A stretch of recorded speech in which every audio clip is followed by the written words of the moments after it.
Bonjour, je me présente, je m'appelle Nathalie Chausson, âgée de 48 ans, je fais partie du collectif Tous Concernés. Je voulais vous parler de l'allocation adulte handicapé qui ne devrait pas être en dessous de seuil de pauvreté.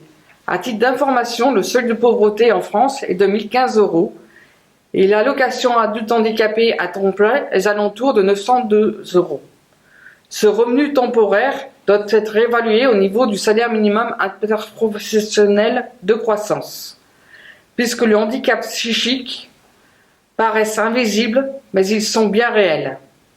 L'emploi tout au long de sa vie est très difficile à maintenir durablement.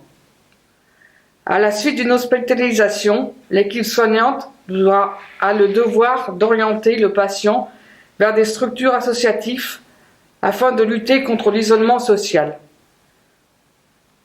Au cours d'une hospitalisation, le patient doit être préparé à son inclusion sociale. Le gouvernement actuel axe sa politique sur le logement et l'insertion professionnelle avec l'apprentissage. Il ne désire pas augmenter les minimums sociaux, dont l'allocation adulte handicapé. D'après mon vécu personnel, je trouve que l'insertion professionnelle des personnes en situation de souffrance psychique est très problématique.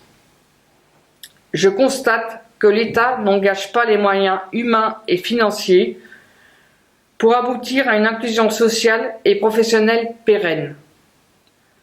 L'apprentissage et le coaching ne sont pas suffisamment développés pour répondre aux besoins de ce public de personnes spécifiques.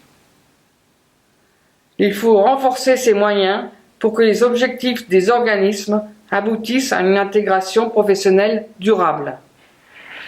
Pour assurer une inclusion sociale enrichissante, il serait logique de créer une structure nationale pour donner la possibilité de pouvoir sortir sans trop de difficultés financières et pouvoir faire du sport tout au long de l'année à des tarifs avantageux.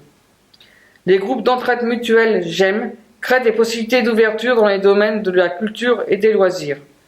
Il serait envisageable d'ouvrir des clubhouse dans les départements du territoire national. À titre d'information, il y a 4 clubhouse qui sont ouverts en France métropole et c'est un concept qui nous vient des États-Unis qui permettent aux personnes en situation de souffrance psychique d'être acteurs de leur vie future.